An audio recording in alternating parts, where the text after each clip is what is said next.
ಕರ್ತನಿಗೆ ಮಹಿಮೆಯಾಗಲಿ. ಯೇಸು ಕ್ರಿಸ್ತನ ಸುಮಧುರವಾದ ನಾಮದಲ್ಲಿ ನಿಮ್ಮೆಲ್ಲರಿಗೆ ನನ್ನ ಹೃದಯಪೂರ್ವಕವಾದ ವಂದನೆಗಳನ್ನು ತಿಳಿಸುವಂತವನಾಗಿದ್ದೇನೆ. ಮತ್ತೊಂದು ಸುವಾರ್ತೆ 24:35 ವಚನದಲ್ಲಿ ಹೇಳುತ್ತದೆ, ಭೂಮಿ ಆಕಾಶಗಳು ಅಳಿದು ಹೋದರೂ ಕೂಡ ನನ್ನ ಮಾತುಗಳು ಅಳಿದು ಹೋಗುವುದೇ ಇಲ್ಲ ಎಂಬುದಾಗಿ.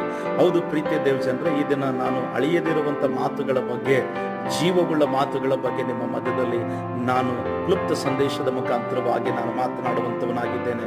ಯಾಕಂತಂದ್ರೆ ಹೊಸದಾಗಿ ಹುಟ್ಟಿದಂತ ಒಂದು ಮಗುವಿಗೆ ಆ ದೇಹ ವರ್ಧಿಸಬೇಕಾದ್ರೆ ಅಥವಾ ವೃದ್ಧಿಯಾಗಬೇಕಾದ್ರೆ ಯಾವ ರೀತಿಯಾಗಿ ಆಹಾರದ ಅವಶ್ಯಕತೆ ಇದೆಯೋ ಅದೇ ರೀತಿಯಾಗಿ ಒಬ್ಬ ವಿಶ್ವಾಸಿ ಯೇಸು ಕ್ರಿಸ್ತನ ಬಳಿಗೆ ಬಂದಾಗ ಅವನು ಪ್ರಾರ್ಥಿಸುವುದರ ಜೊತೆಗೆ ದೇವರ ವಾಕ್ಯ ಕೂಡ ಅಷ್ಟೇ ಪ್ರಾಮುಖ್ಯತೆ ಎಂಬುದಾಗಿ ನಾವು ತಿಳಿದುಕೊಳ್ಳಬೇಕಾಗಿದೆ. ಯಾಕಂತಂದ್ರೆ ದೇವರ ವಾಕ್ಯವನ್ನು ಭುಜಿಸುವಂಥದ್ದು ಪ್ರತಿಯೊಬ್ಬ ವಿಶ್ವಾಸಿಯ ಜವಾಬ್ದಾರಿ ಎಂಬುದಾಗಿ ನಾವು ನೋಡಿಕೊಳ್ಳಬೇಕು.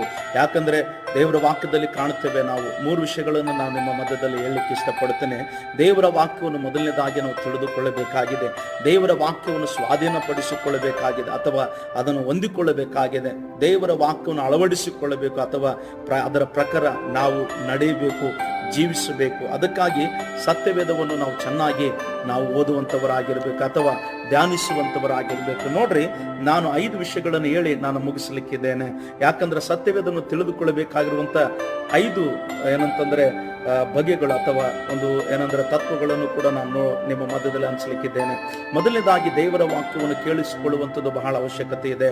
ಲೂಕನ ಬರೆದ ಸುವಾರ್ತೆ 11ನೇ ಅಧ್ಯಾಯ 28ನೇ ವಚನದಲ್ಲಿ ನಾವು ಕಾಣುವಂಥವರಾಗಿದ್ದೇವೆ. ಒಬ್ಬ ಸ್ತ್ರೀ ಬಂದು ಯೇಸು ಕ್ರಿಸ್ತನಿಗೆ ಹೇಳ್ತಾಳೆ, ನಿನ್ನನ್ನು ಹೊತ್ತ ಗರ್ಭವು ಮತ್ತು ನೀನು ಕುಡಿದ ಮಲಗಳು ಧನ್ಯವಾದಗಳು ಎಂದು ಕೂಗಿಕೊಳ್ಳುತ್ತಾಳೆ. ಆಗ ಯೇಸು ಕ್ರಿಸ್ತನ ಹೇಳ್ತಾನೆ, ಆಗನ್ನ ಬೇಡಮ್ಮ, ದೇವರ ವಾಕ್ಯವನ್ನು ಕೇಳಿ ಯಾರು ಅದಕ್ಕೆ ಸರಿಯಾಗಿ ನಡ್ಕೊಳ್ಳುತ್ತಾರೋ ಅವರೇ ಧನ್ಯರು ಎಂಬುದಾಗಿ. ನೋಡ್ರಿ, ದೇವರ ವಾಕ್ಯವನ್ನು ಕೇಳಿ ಅದಕ್ಕೆ ವಿಧೇಯರಾಗುವರು ಧನ್ಯರೆಂಬುದಾಗಿ ಸತ್ಯವೇದ ನಮಗೆ ಸ್ಪಷ್ಟತೆಯನ್ನು ಕೊಡುವಂಥದ್ದಾಗಿದೆ. ಅದಕ್ಕಾಗಿ ನಾವು ಮೊದಲನೇದಾಗಿ ದೇವರ ವಾಕ್ಯವನ್ನು ಸರಿಯಾದ ರೀತಿಯಲ್ಲಿ ಕೇಳಿಸಿಕೊಳ್ಳಬೇಕಾಗಿದೆ.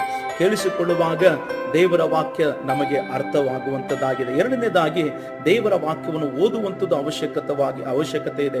ಅದಕ್ಕೆ ಪೌಲನು ನೋಡ್ರಿ ತಿಮೋತಿಗೆ ಬಹಳಷ್ಟು ವಿಷಯದಲ್ಲಿ ಎಚ್ಚರಿಕೆಯನ್ನು ಕೊಡುವಂತವನಾಗಿದ್ದಾನೆ.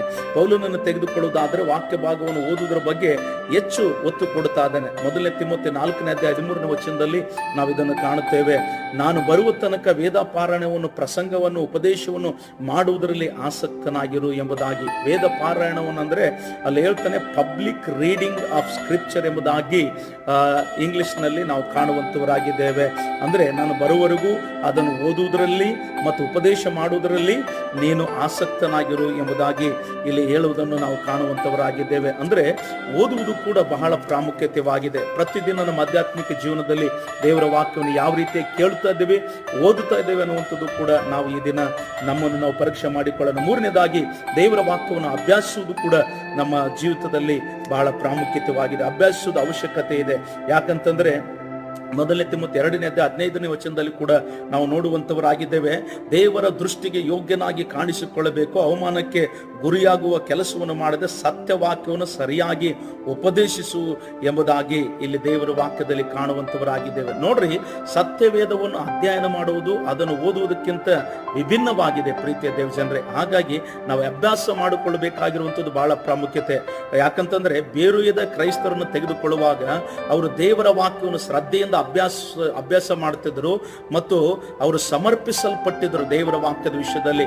ಹಾಗಾಗಿ ನಾವು ಕೂಡ ಪ್ರತಿದಿನ ದೇವರ ವಾಕ್ಯವನ್ನು ನಮ್ಮ ಆಧ್ಯಾತ್ಮಿಕ ಜೀವನದಲ್ಲಿ ನಾವೇನು ಮಾಡೋಣ, ಅದನ್ನು ಅಭ್ಯಾಸ ಮಾಡಿಕೊಳ್ಳುವಂತವರಾಗಿರೋಣ. ಅದಕ್ಕೆ 2ನೇ ತಿಮೋತಿ 3ನೇ ಅಧ್ಯಾಯ 16ನೇ ಮತ್ತು 17ನೇ ವಚನದಲ್ಲಿ ನಾವು ಕಾಣುವಂತವರಾಗಿದ್ದೇವೆ. ದೈವ ಪ್ರೇರಿತವಾದ ಪ್ರತಿಯೊಂದು ಶಾಸ್ತ್ರವು ಉಪದೇಶಕ್ಕೂ, ಖಂಡನೆಗೂ, ತಿದ್ದುಪಾಟಿಗೂ, ನೀತಿ ಶಿಕ್ಷೆಗೂ ಉಪಯುಕ್ತವಾಗಿದೆ ಎಂಬುದಾಗಿ. 4ನೇದಾಗಿ ನಾವು ನೋಡುವುದಾದ್ರೆ ದೇವರ ವಾಕ್ಯವನ್ನು ನಾವು ನೆನಪಿನಲ್ಲಿಟ್ಟುಕೊಳ್ಳುವಂಥದ್ದು ಬಹಳ ಅವಶ್ಯಕತೆವಾಗಿದೆ. 119ನೇ ಕೀರ್ತನೆ 9 ಮತ್ತು 11ನೇ ವಚನದಲ್ಲಿ ಕಾಣುವುದಾದ್ರೆ, ಯವನಸ್ಥನು ತನ್ನ ನಡತೆಯನ್ನು ಶುದ್ಧಪಡಿಸಿಕೊಳ್ಳುವುದು ಯಾವುದರಿಂದ?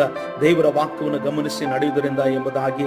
ನೋಡ್ರಿ, ಮತ್ತು 11ನೇ ವಚನದಲ್ಲಿ ಭಕ್ತನು ಬರೀತದನ್ನು, ದೇವರೇ ನಿನಗೆ ವಿರುದ್ಧವಾಗಿ ಪಾಪ ಮಾಡದಂತೆ ನಿನ್ನ ನುಡಿಗಳನ್ನು ನನ್ನ ಹೃದಯದಲ್ಲಿ ಇಟ್ಟುಕೊಂಡಿದ್ದೇನೆ ಎಂಬುದಾಗಿ. ನೋಡ್ರಿ, ಯಾಕೆ ದೇವರ ವಾಕ್ಯ ನೆನಪಿನಲ್ಲಿ ಇಟ್ಟುಕೊಳ್ಳಬೇಕಂದ್ರೆ ನಮ್ಮನ್ನು ಪಾಪದ ಸ್ವಭಾವದಿಂದ ಅದು ದೂರ ತಳ್ಳುವಂಥದ್ದಾಗಿದೆ. ಈ ಲೋಕದ ಸಂಗತಿಗಳಿಗೆ ನಮ್ಮನ್ನು ಒಳಪಡಿಸುವುದಿಲ್ಲ ಅಥವಾ ಯಾವುದಾದ್ರೂ ಶೋಧನೆಗಳು ಬರುವಂತ ಪರಿಸ್ಥಿತಿ ಇದ್ರೂ ಕೂಡ ತಪ್ಪಿಸಿ ಅದು ಕಾಪಾಡುವಂತದ್ದಾಗಿದೆ. ಯೇಸು ಕ್ರಿಸ್ತನು ಕೂಡ ಶೋಧಿಸಲ್ಪಡುವಾಗ 3 ಬಾರಿ ದೇವರ ವಾಕ್ಯದಿಂದ ಸೈತಾನನನ್ನು ಜಯಿಸಿದನು ಎಂಬುದಾಗಿ ನಾವು ಕಾಣುವಂತವರಾಗಿದ್ದೇವೆ. ಹಾಗಾಗಿ ನಾವು ದೇವರ ವಾಕ್ಯವನ್ನು ನಾವು ನೆನಪಿನಲ್ಲಿಟ್ಟುಕೊಳ್ಳಬೇಕು. 5ನೇದಾಗಿ ನೋಡುವುದಾದ್ರೆ ದೇವರ ವಾಕ್ಯವನ್ನು ಧ್ಯಾನಿಸುವುದು ಕೂಡ ಅವಶ್ಯಕತೆವಿದೆ.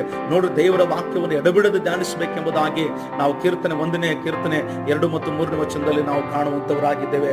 ಯೆಹೋಶುವನ ಗ್ರಂಥ 1ನೇ ಅಧ್ಯಾಯ 8ನೇ ವಚನದಲ್ಲಿ ನಾವು ನೋಡುತ್ತೇವೆ, ನಿರಂತರವಾಗಿ ದೇವರ ವಾಕ್ಯವನ್ನು ನಾವು ಧ್ಯಾನಿಸಬೇಕು ಮತ್ತು ಜಾಗರೂಕತೆಯಿಂದ ಏನಂತಂದ್ರೆ ಆ ವಾಕ್ಯವನ್ನು ನಮ್ಮ ಜೀವನದಲ್ಲಿ ಅಳವಡಿಸಿಕೊಳ್ಳಬೇಕೆಂಬುದಾಗಿ ನಾವು ನೋಡುವಂತವರಾಗಿದ್ದೇವೆ. ಮತ್ತು ಯೆರೆಮೀಯನ ಗ್ರಂಥ 15ನೇ 16ನೇ ವಚನದ ಪ್ರಕಾರವಾಗಿ ನೋಡು, ದೇವರ ವಾಕ್ಯವನ್ನು ಧ್ಯಾನ ಮಾಡುವುದರ ಮುಖಾಂತರ ನಮಗೆ ಹರ್ಷವನ್ನು ಉಂಟು ಮಾಡುತ್ತದೆ ಅಥವಾ ಸಂತೋಷವನ್ನು ಉಂಟು ಮಾಡುತ್ತದೆ ಎಂಬುದಾಗಿ ದೇವರ ವಾಕ್ಯದಲ್ಲಿ ನಾವು ಕಾಣುವಂತವರಾಗಿದ್ದೇವೆ. ಖಂಡಿತವಾಗಲೂ ನೋಡಿ, ಸತ್ಯವೇದವನ್ನು ತಿಳಿದುಕೊಳ್ಳಬೇಕಾದಂತ ಈ 5 ಬಗೆಗಳು ನಮ್ಮ ಆಧ್ಯಾತ್ಮಿಕ ಜೀವನದಲ್ಲಿ ಪ್ರತಿದಿನ ಅಳವಡಿಸಿಕೊಂಡು ನಡೆಯುವಾಗ ಖಂಡಿತವಾಗಲೂ ದೇವರು ನಮ್ಮ ಪಾಪಗಳಿಗೋಸ್ಕರವಾಗಿ ಕಲ್ವಾರಿ ಕ್ರೂಸಿನ ಮೇಲೆ ತನ್ನ ಪರಿಶುದ್ಧವಾದ ರಕ್ತವನ್ನು ಸುರಿಸಿ ಉಣಲ್ಪಟ್ಟು 3ನೇ ದಿನದಲ್ಲಿ ಎದ್ದು ಬಂದಂತ ಯೇಸು ಕ್ರಿಸ್ತನು ನಮ್ಮ ಎಲ್ಲ ತಪ್ಪುಗಳನ್ನು ಪಾಪಗಳನ್ನು ಕ್ಷಮಿಸಿ ಈಗೋ ನಮ್ಮನ್ನು ಪರಿಶುದ್ಧರನ್ನಾಗಿ, ನಿರ್ದೋಷಿಗಳನ್ನಾಗಿ, ನೀತಿವಂತರನ್ನಾಗಿ ಮಾಡೋದಕ್ಕೆ ಶಕ್ತನಾಗಿದ್ದಾನೆ. ಈ ದಿನ ಒಂದು ವೇಳೆ ಯೇಸು ಕ್ರಿಸ್ತನ ಬಗ್ಗೆ ಹೆಚ್ಚಾಗಿ ತಿಳಿದುಕೊಳ್ಳಬೇಕಾದರೆ ಈಗೋ ಈ 5 ತತ್ವಗಳನ್ನ ಆಧ್ಯಾತ್ಮಿಕ ಜೀವನದಲ್ಲಿ ಅಳವಡಿಸಿಕೊಳ್ಳುವಾಗ ಇದು ನಿನಗೆ ಸಹಾಯ ಮಾಡುವಂತದ್ದಾಗಿದೆ. God bless you. ಆಮೆನ್.